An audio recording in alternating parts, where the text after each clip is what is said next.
Okay. Okay, I want to welcome back my guest, Chris Elmore, and along with your host, Dana Labreck. And Chris, are elite athletes prone to any steroid use to give them their advantage, or is that just a few bad apples in the bunch? Oh boy. Yes, you dive right into the deep end of the pool every time, Dana. And as a prior competitive bodybuilder, not professional, but as an amateur competitive bodybuilder, I had the opportunity to work with your major titles on the pro stage and in the NPC stage. And I can say from firsthand conversations that across the board, the use was there. And it's, and you'll even look if you go back, and I believe, and I apologize if I'm wrong here, but I believe it was Jay Cutler who came out and said, yes, the use is there. And we don't recommend this for someone who's just walking in. You really need heavy medical support as you walk through it because this takes a huge toll on your body. As a matter of fact, Ronnie Coleman out here in the Dallas Fort Worth area, real established name, Mr. Olympia record holder.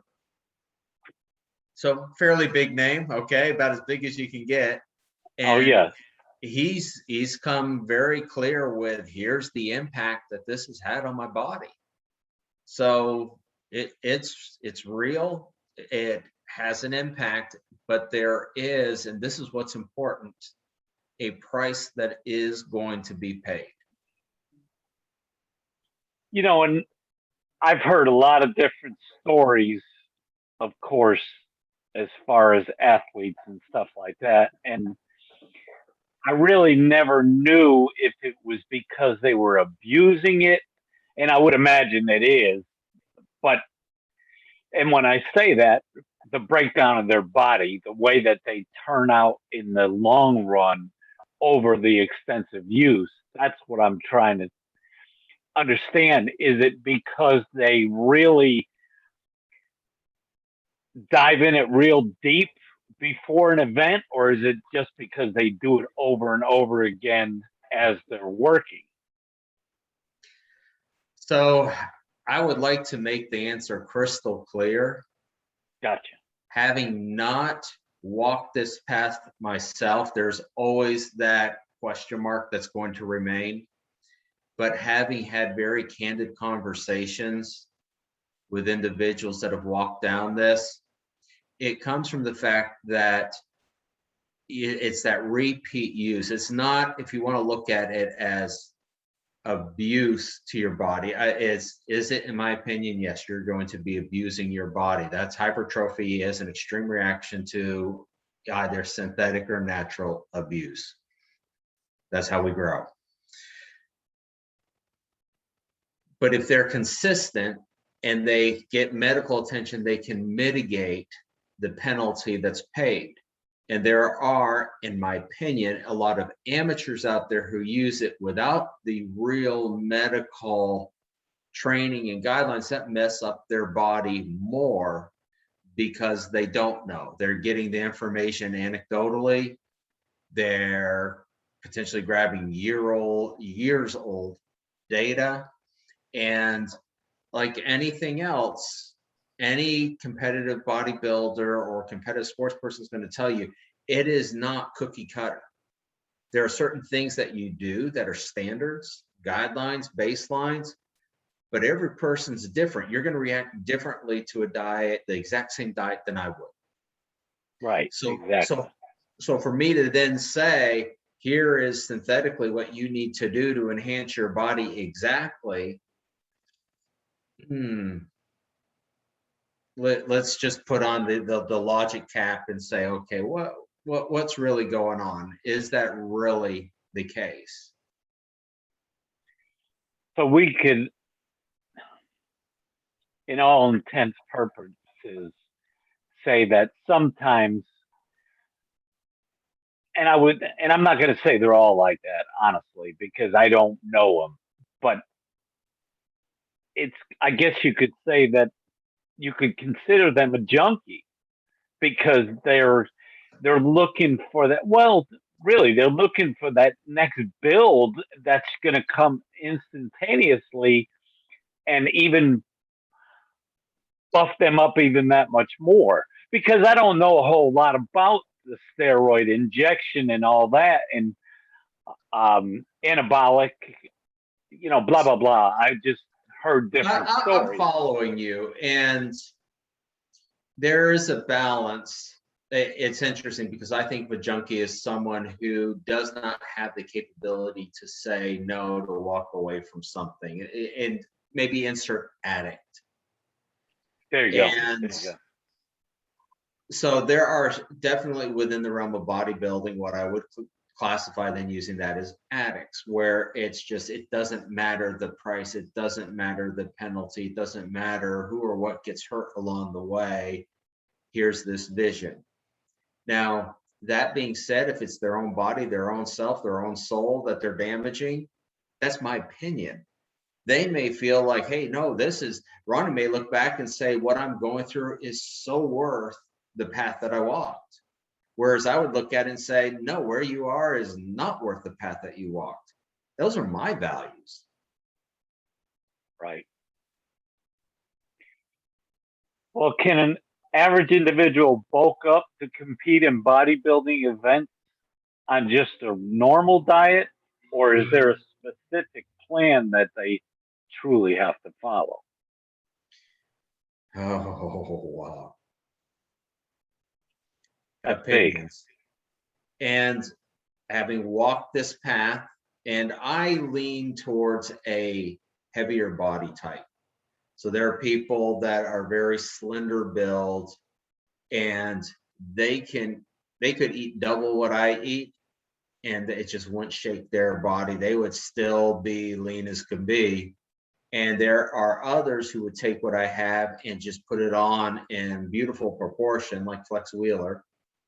Or there are people like myself, it's like you've got to walk a really tight line to put on some mass and still be lean. I competed at 179 pounds. I'm 5'8", and I was solid, but I wasn't big by any stretch of the imagination. And I was doing it natural, competing against those who went the synthetic route. You didn't have to ask who was synthetic and who was natural. You could look at a side by side and you knew. That the clarity behind it was just like, these are your natural physiques, these are the synthetics. Because of that, both of them have that ability to get ripped, shredded, to pull that symmetry, etc., into it. And it's just that significantly harder to gain size and mass than if you're using synthetics. Now, one of the things that I do like is in this particular sport, they've progressed where they have not a bodybuilding competition, but rather physique, where they're looking at symmetry versus size. So there's a higher ability to compete in that arena. It doesn't mean that there's not synthetic, because synthetic doesn't mean just mass. You can use these things to chisel, to chip, there's so much more to it than, oh, I'm just going to get big. Gotcha. Do you think pro football players might be in as good a condition as pro boxers are, in your opinion? Ooh. I'm traveling outside of my area of knowledge here, but just leaning more into what I've seen, but without the depth of exposure. I would lean towards a boxer being better on an average basis, physically fit, than a football player. And I'm sure there could be quite a few football players that be like, bring me the boxer and I will show you. We'll go back to Rocky and Thunder Lips, and we'll let them figure that one out. And when I had moved down here, they had things at rest stops and stuff like that, and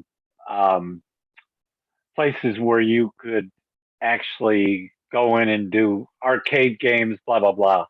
They had actual horns, just like on a bull, and it would have different categories. And I went and got in as a stevedore. The boxer was on the top of the list.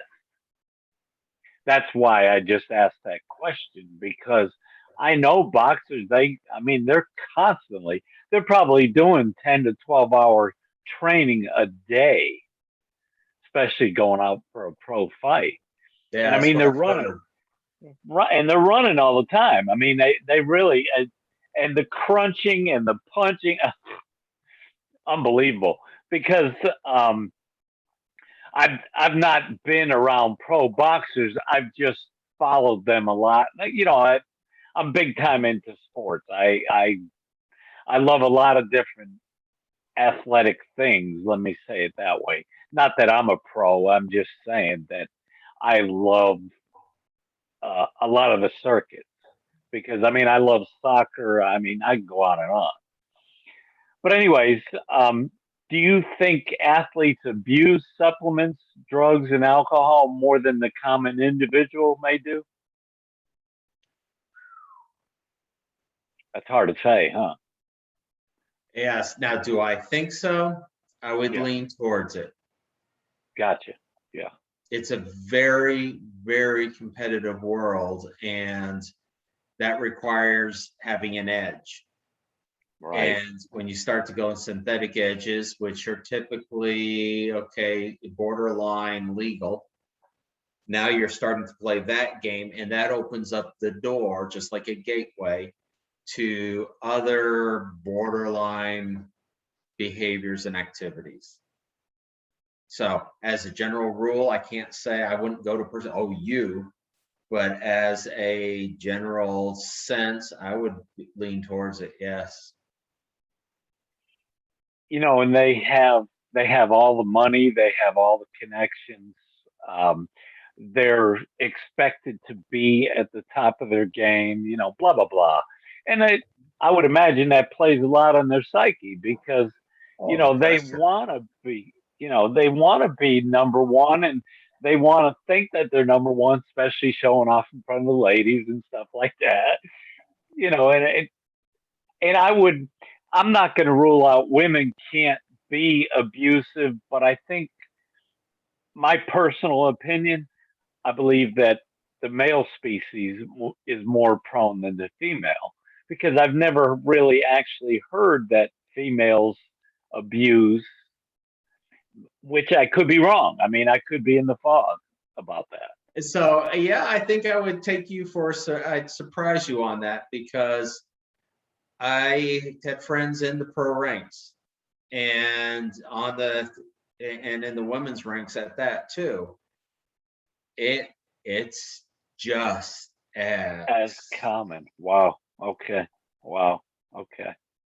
Then I guess it makes sense. It's just, maybe it's more hush hush, because the male is supposed to be you know, the the knight in shining armor, the king, blah blah blah. But yeah, I would imagine you having that kind of exposure, you've probably seen and heard so many different things. It's amazing. And then again, getting back to where your size, 5'9" at 179 pounds, that's good size. Definitely. There's no doubt about it.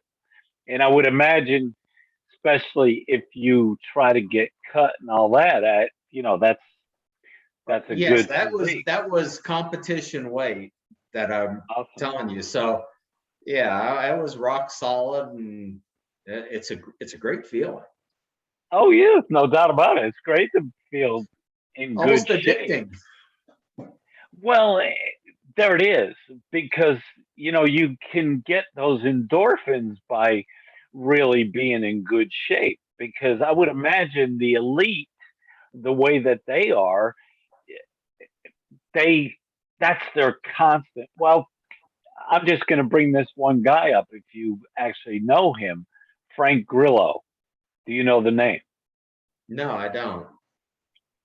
Um, if you ever get the chance to watch this movie, oh my gosh, of course I won't be able to say it, but he starred in that movie, and I watched on YouTube a segment about him, YouTube segment. He works out literally 6 days a week, and he's definitely chiseled. He's a movie star too. And when I looked, I had asked you about that diet. I think it's even in one of these um, podcasts. On top of that, uh, gosh, what is mm, the caveman type of diet? What is that? Oh, paleo? Yes, that's it. That's it. That's what he does. And I never really understood what paleo was. And I guess I can't state that I'm on a specific diet because I like different things. I mean, I love meat. I'll tell you that. But it's not that I have to have it constantly. But when I do, I don't know how to stop. Let me say it like that. It's just about like anything else because it has to do with taste and what it does for me because that protein just makes a big difference in my Yeah. system because I know as I'm working out, because I mean, I'm doing basically between 60 and 100 push ups a day. That's just the push up. And then I do different things like curls, dips as best as I can because this type of bar that I have, it's totally different than a regular dip bar because they seem to be a lot closer than this one is because it's actually at wide shoulder width, which, that's okay. It's just something to get used to. But I noticed that certain types of things that I may eat or I crave, they actually satiate my body because that's what I need. Because I remember how much I used to eat at one time. Because I was as much as 205, and I'm 6 foot, but now I maintain between 180 190 pounds. That's my regular standard weight. And plus, I don't drink anymore and stuff. Blah blah blah. So, but as a last question, what is your favorite sport? Oh, so engaging in from a sport perspective, I'll have to say that over the years, the intensity has shifted. But Okay. I still love horseback riding. I Really? Oh Yes, wow. I Awesome. grew up in the Northeast as a Western trainer, so I trained quarterback or quarter horses, sorry, and That's okay. for barrel racing and things like this. Yes, Wow, so that's that, cool. that competitive streak is not in me. It wasn't that I actually did it. I trained them. I trained the horses. Gotcha. Gotcha. So, which is very different than the fine tuning and all this part. And I love that part. So, to me, that's a sport and that's an engagement. I really enjoy it. I enjoy to me, weightlifting isn't got to go do it. It's a pleasure thing. So Gotcha. I enjoy going to do that. Remember saying once before, wish I knew the author on it, but they're like, if you wanted to be a Pulitzer Prize winning author, you better love writing and not love being the prize winning author, because if you don't love the writing, you'll never get to the other end of the equation. Right. If you love working out, if you enjoy the weights, if you enjoy that aspect, you'll get all the other benefits. Find what you like, you can do it, and you're going to get so much more out of it than if you're like, I gotta go do. Find a sport you like and do it. Right. And that's where that mindset is. You know, you know that yes, it's going to be hard work, but the thing is what is it what's your results that you're looking for? And me, myself personally, I'm looking for, like you said, that really good feeling of, wow, this feels great. I'm so glad that I did this, and I'm so glad that I do it because I'm reaping the benefits because I feel much better for it. Absolutely. Absolutely. Well, I'm going to cut this meeting here, and we can